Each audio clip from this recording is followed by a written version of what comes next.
Good morning, children. In our science class, today's topic is living beings and their characteristics. Now, there are different characteristics of living beings.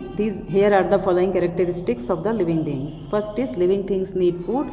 All living organisms need food to get energy. Plants, animals, all of them need food to get energy. Plants produce their own food through the process of photosynthesis. Living beings grow. All living beings grow to a certain size. Different organisms have different growth patterns. For example, a butterfly lays eggs and this egg grow into caterpillar, then caterpillar turns into larva, then this larva developed into young butterfly, then young butterfly further grows into adult butterflies. This whole process is called life cycle of a butterfly.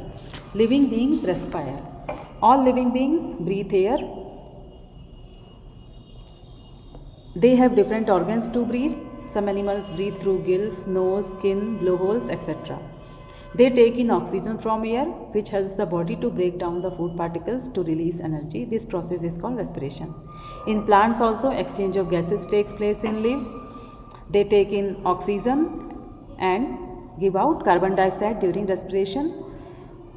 Since the amount of oxygen released during photosynthesis is more as compared to the oxygen utilized during respiration. So, in this way the plant help in maintaining the oxygen cycle. Living beings show response to the stimuli. The change in the environment of an organism is called stimulus, and the reaction of that organism to the stimulus is called the response. All living organisms show movement. Most of the movement those show of their own, but some movements are due to the changes in the surroundings. Okay. So the change in the environment is called stimulus, and the reaction of that organism to that stimulus is called response. For example, if we accidentally touch a hot object, we will withdraw our hand immediately. So the hotness is the stimulus and our action is response. In the same way, plants also, some plants bend towards light, some roots of some plants grow deep into the earth in search of water, some flowers bloom only in night. They are all responses of plants to, these are the responses of plants to external condition. Sources of light, okay. Some flowers bloom only at night, so these are all the responses to the external conditions. Living beings excrete. What is excretion? The throwing away of unwanted or harmful waste product is known as excretion.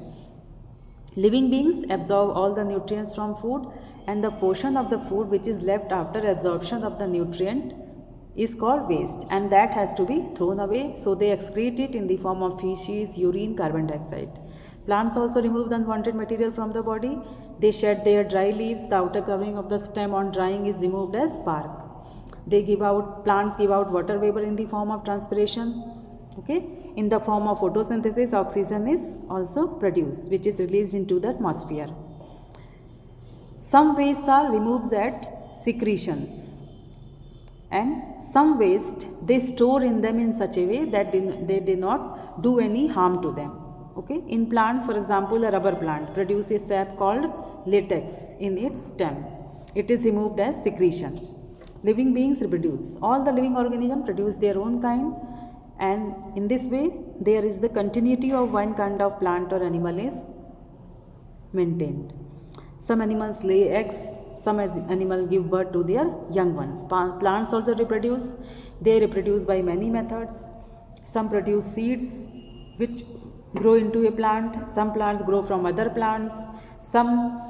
You might have seen sugarcane. Sugarcane has nodes. Each node has the ability to grow into a new plant, and the small cutting of stem of the rose can grow into a complete plant. Living beings move. All living organisms show movement.